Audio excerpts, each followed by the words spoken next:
Hi guys, welcome to another audio video interpreting Luke 20 of the King James Version Bible. And it reads, "And it came to pass that on one of these days, as he taught the people in the temple and preached the gospel, the chief priests and the scribes came upon him with the elders, and spake unto him, saying, Tell us by what authority doest thou these things? Or who is he that gave thee this authority? And he answered and said unto them, I will also ask you one thing, and answer me. The baptism of John, was it from heaven or of men? And they reasoned with themselves, saying, If we shall say, From heaven, ye will say, Why then believed ye him not? But if we say, Of men, all the people will stone us, for they be persuaded that John was a prophet. And they answered that they could not tell whence it was. And Jesus said unto them, Neither tell I you by what authority I do these things. Then began he to speak to the people this parable. A certain man planted a vineyard, and let it forth to husbandmen, and went into a far country for a long time. And at the season he sent a servant to the husbandmen, that they should give him of the fruit of the vineyard. But the husbandmen beat him, and sent him away empty. And again he sent another servant, and they beat him also, and entreated him shamefully, and sent him away empty. And again he sent a third, and they wounded him also, and cast him out. Then said the Lord to the vineyard, What shall I do? I will send my beloved son. It may be they will reverence him when they see him. But when the husbandmen saw him, they reasoned among themselves, saying, This is the heir. Come, let us kill him, that the inheritance may be ours. So they cast him out of the vineyard, and killed him. What therefore shall the Lord of the vineyard do unto them? He shall come and destroy these husbandmen, and shall give the vineyard to others. And when they heard it, they said, God forbid. And he beheld them, and said, What is this then that is written? The stone which the builders rejected, the same is become the head of the corner. Whosoever shall fall upon the stone shall be broken, but on whomsoever it shall fall, it will grind him to powder. And the chief priests and the scribes the same hour sought to lay hands on him, and they feared the people, for they perceived that he had spoken this parable against them. And they watched him, and sent forth spies, which should feign themselves just men, that they might take hold of his words, that so they might deliver him unto the power and authority of the governor. And they asked him, saying, Master, we know that thou sayest and teachest rightly, neither acceptest thou the person of any, but teachest the way of God truly. Is it lawful for us to give tribute unto Caesar or no? But he perceived their craftiness, and said unto them, Why tempt ye me? Shew me a penny. Whose image and superscription hath it? They answered and said, Caesar's. And he said unto them, Render therefore unto Caesar the things which be Caesar's, and unto God the things which be God's. And they could not take hold of his words before the people, and they marveled at his answer, and held their peace. Then came to him certain of the Sadducees, which deny that there is any resurrection, and they asked him, saying, Master, Moses wrote unto us, If any man's brother die, having a wife, and he die without children, that his brother should take his wife, and raise up seed upon unto his brother. There were therefore 7 brethren, and the first took a wife, and died without children. And the second took her to wife, and he died childless. And the third took her, and in like manner the 7 also. And they left no children, and died. Last of all, the woman died also. Therefore, in the resurrection, whose wife of them is she? For 7 had her to wife. And Jesus answering said unto them, The children of this world marry, and are given in marriage. But they which shall be accounted worthy to obtain that world and the resurrection from the dead, neither marry nor are given in marriage. Neither can they die any more, for they are equal unto the angels, and are the children of God, being the children of the resurrection. Know that the dead are raised, even Moses shewed at the bush, when he calleth the Lord the God of Abraham, and the God of Isaac, and the God of Jacob. For he is not a God of the dead, but of the living, for all live unto him.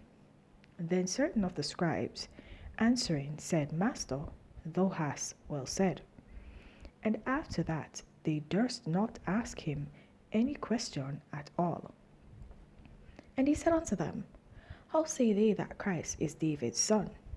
And David himself saith in the book of Psalms, The Lord said unto my Lord, Sit thou on my right hand, till I make thine enemies thy footstool. David therefore calleth him Lord. How is he then his son?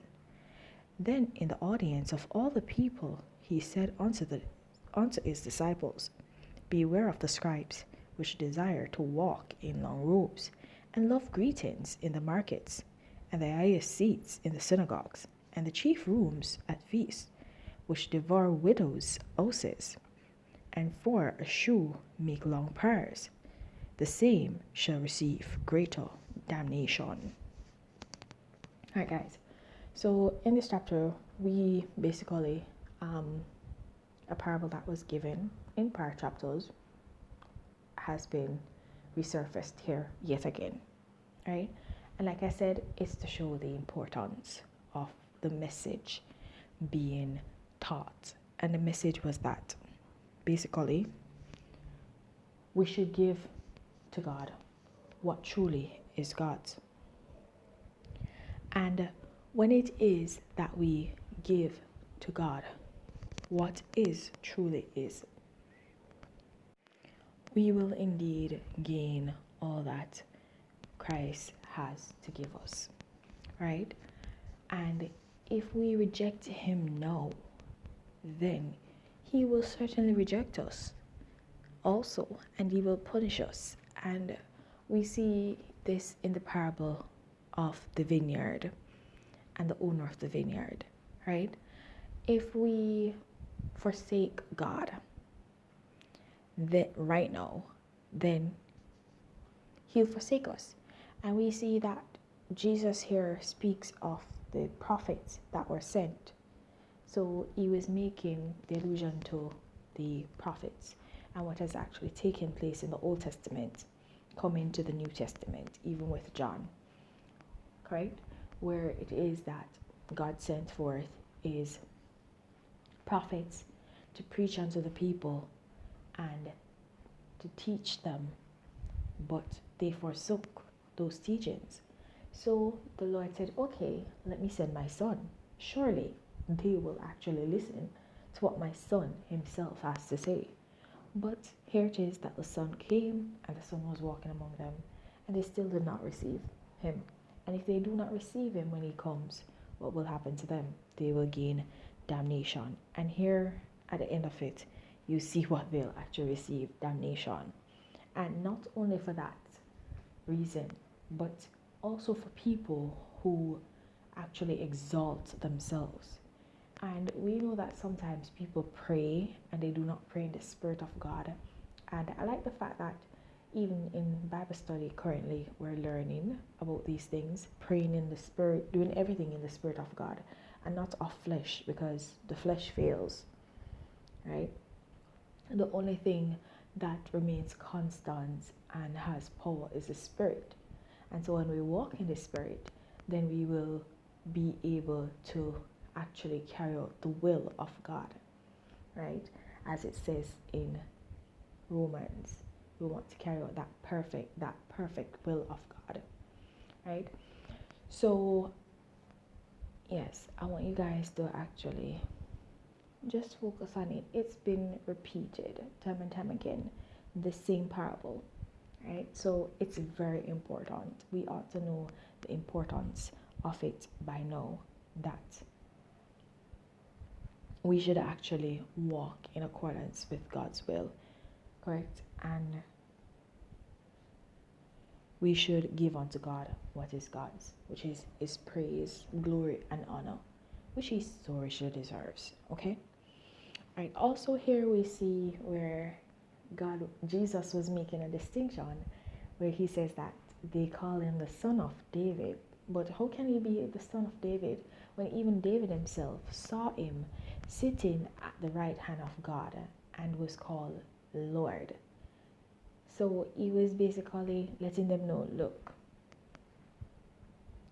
you say that I'm the son of David. Yes, I understand that based on the fact that my parents come from the lineage of David, and it was foretold that from the line of David a child would come, you would basically think that I'm the son of David, but I'm not the son of David. I'm Lord. I'm God's own begotten son, who sits at His right hand, who God placed at His right hand. Okay? Alright, so guys, I just wanted to point those out to you, but I'm gonna leave that right there. Alright, so please remember to continue to walk in your salvation, and if you've not yet gained it, then seek it. There's no better time to begin than the present. Have yourselves a blessed day. Bye.